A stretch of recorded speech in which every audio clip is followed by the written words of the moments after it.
Bom dia a todos, graça e paz do Senhor Jesus seja com todos nós, uma ótima terça-feira para todos. Hoje é dia 28 de dezembro de 2021, seja muito bem-vindo ao nosso devocional de hoje. Estamos aí terminando esse ano de 2021, fizemos praticamente o ano inteiro aí do nosso devocional. Durante todo esse ano fizemos a maratona bíblica, um pouco do ano passado também.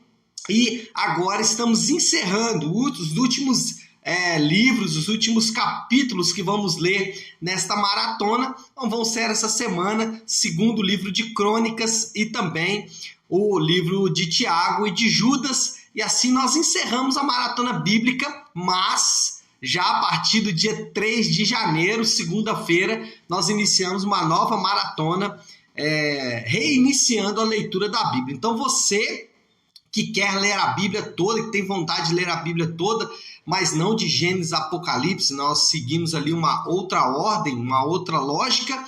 A partir de segunda-feira nós começamos então lá a leitura de uma nova maratona bíblica com a leitura inteira da Bíblia. Bom, segundo Crônicas 28 a 30, o tema de hoje é: o Senhor Deus é bondoso e compassivo. Glória a Deus, o Senhor Deus é bondoso e compassível. Louvado seja o nome do Senhor. Segundo Crônicas 30, versículo 9 e 10 diz assim: se vocês voltarem para o Senhor, os que capturaram os seus irmãos e os seus filhos terão misericórdia deles, e eles voltarão a esta terra, pois o Senhor, o seu Deus, é compassivo, é bondoso e compassivo. Ele não os rejeitará se vocês se voltarem para ele. Os mensageiros foram de cidade em cidade, em Efraim e em Manassés e até em Zebulon, mas o povo zombou deles e os expôs ao ridículo. Só para contextualizar, a nação de Israel, nesse ponto, já havia sido levado para o exílio assírio, já estavam ali, já tinham sido destruídos pela guerra, Israel já estava todo abandonado. A nação do sul, a nação de Judá, o povo de Judá, que era composto ali pela tribo de Benjamim e também pela tribo de Judá, esse povo do sul ainda preservaram a sua independência, ainda preservaram ali as suas fronteiras. Contudo, eles viviam ainda em pecado. Vimos ontem sobre Uzias. Depois de Uzias teve um outro rei muito ruim tão quanto, que foi Acás. E agora nós temos um bom rei, que é Ezequias, que está reinando o reino do sul. Ezequias, ele, em uma tentativa de reunir de novo toda a nação em torno de Deus, ele convoca o povo para o arrependimento.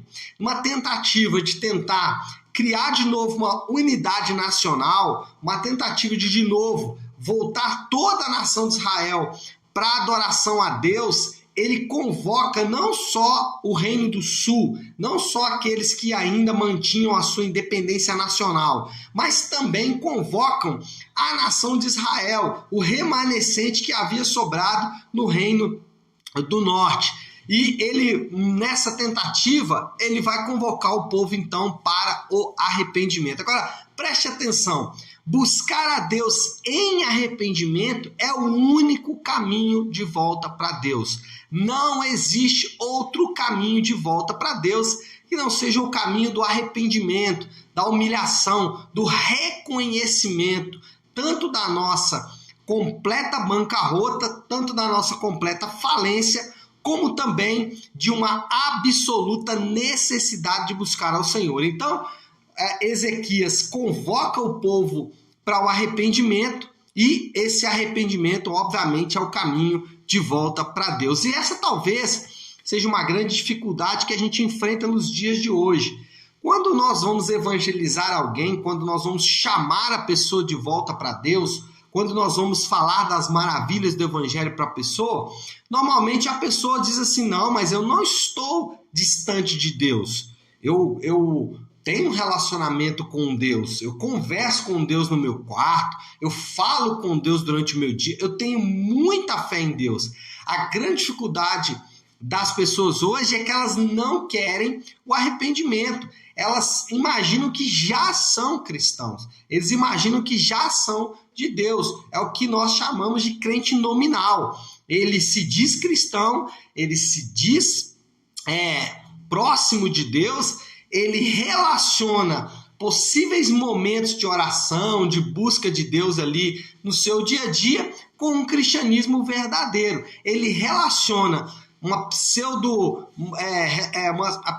fé em Deus com o cristianismo verdadeiro, com o cristianismo de fato. Ezequias tenta chamar a atenção daquele povo para o arrependimento, que de fato pode transformar pessoas em cristãos. Cristãos, eles sempre vão passar pelo caminho do arrependimento. Não existe outro caminho que não seja o caminho do arrependimento. E essa é a dificuldade da nossa geração, da geração da inteligência espiritual, dos espiritualistas.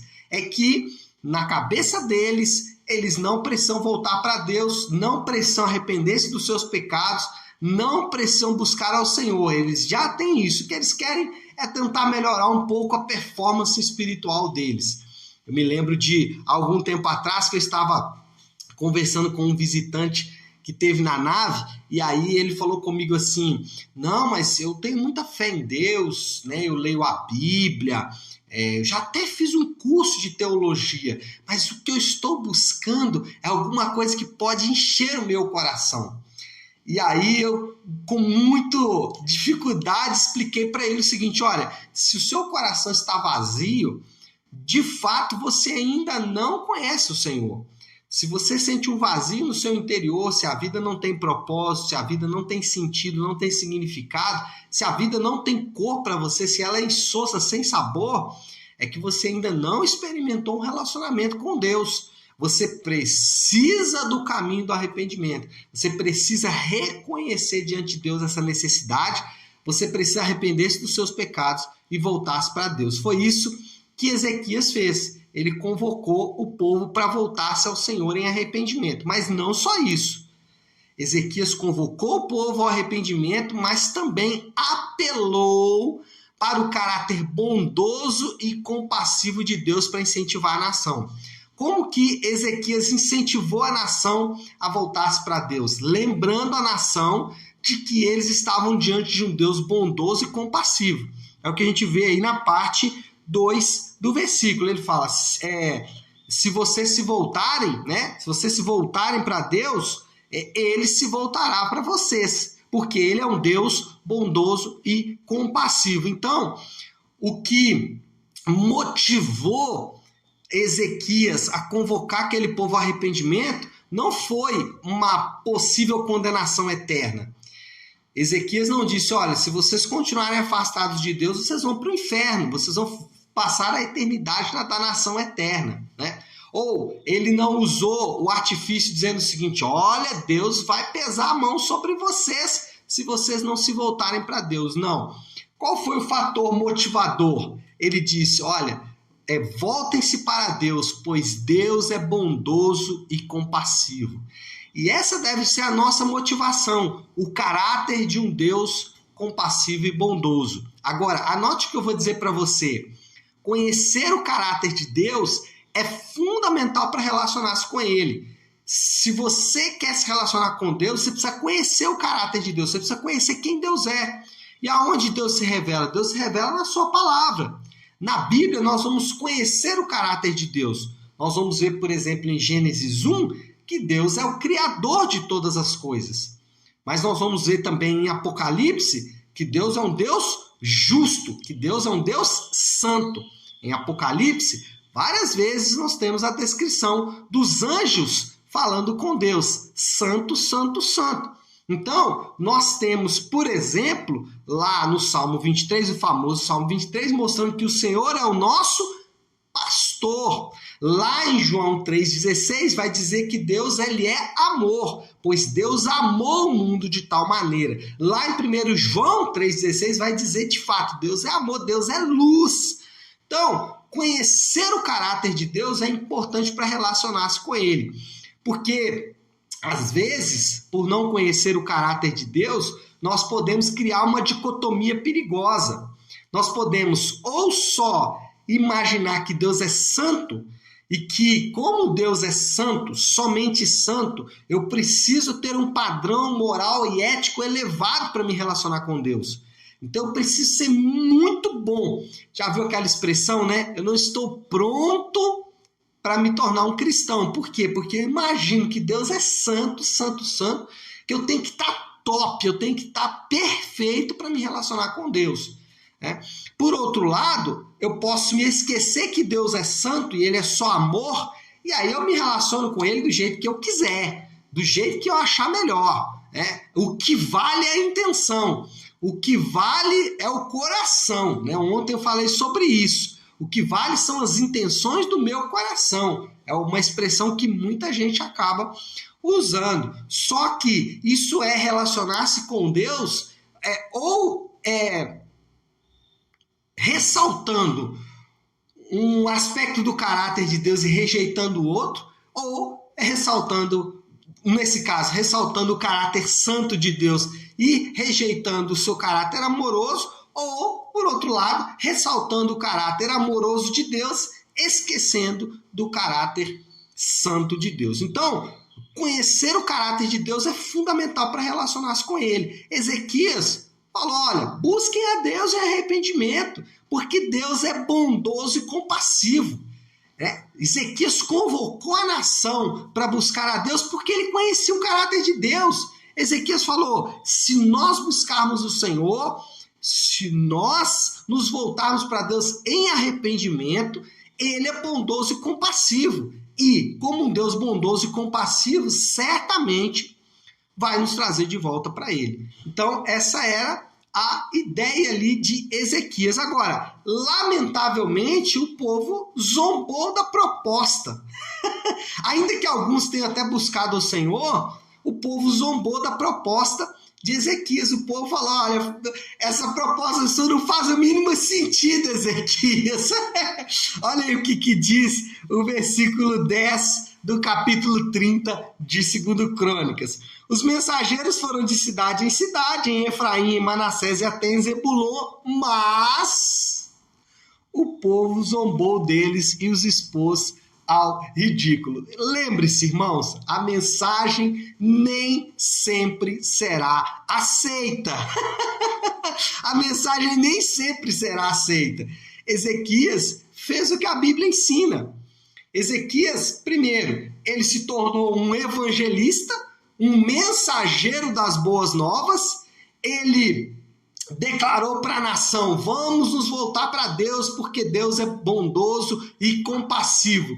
Ezequias fez o que a Bíblia nos manda fazer. Ezequias se tornou um arauto, um mensageiro, um evangelista, espalhou o evangelho, as boas novas de Deus por toda a nação, mas infelizmente nem todos aceitaram. Para algumas pessoas fez todo sentido, mas para outras pessoas o que Ezequias falou era uma grande bobagem e ele de fato não aceitou, de fato aquelas pessoas não aceitaram aquela mensagem. Então, nem sempre a mensagem vai ser aceita. Eu gosto de uma expressão que eu li num livro do reverendo Hernandes Dias Lopes, mas eu não sei se é dele, eu acredito até que seja, mas enfim, a expressão diz o seguinte: o sol que amolece a vela endurece o barro. O mesmo sol que é capaz de amolecer a cera, amolecer, né, a vela, acho que é a cera, mas enfim, amolecer a cera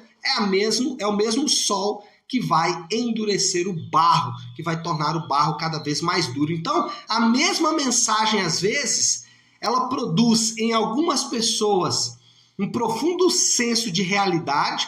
A mesma mensagem vai produzir em pessoas o arrependimento, mas em outras pessoas vai endurecer mais o coração. A pessoa vai achar aquilo uma grande idiotice, vai zombar, né? Esse foi o termo usado aqui na NVI, na Bíblia Sagrada. Vai zombar daqueles que propõem um retorno para Deus, daqueles que propõem o arrependimento. Então isso acontece às vezes quando nós nos dispomos a evangelizar, também como Ezequias, sermos arautos, mensageiros, evangelistas, espalhadores das boas novas. Agora, diante disso, Ezequias, esse rei, um bom rei bondoso, que se torna um evangelista, que se torna um mensageiro das boas novas, que recebe de volta corações amolecidos, sim, corações dispostos a buscarem a Deus, e nós vamos ver isso aqui na progressão do capítulo, mas também recebe zombaria,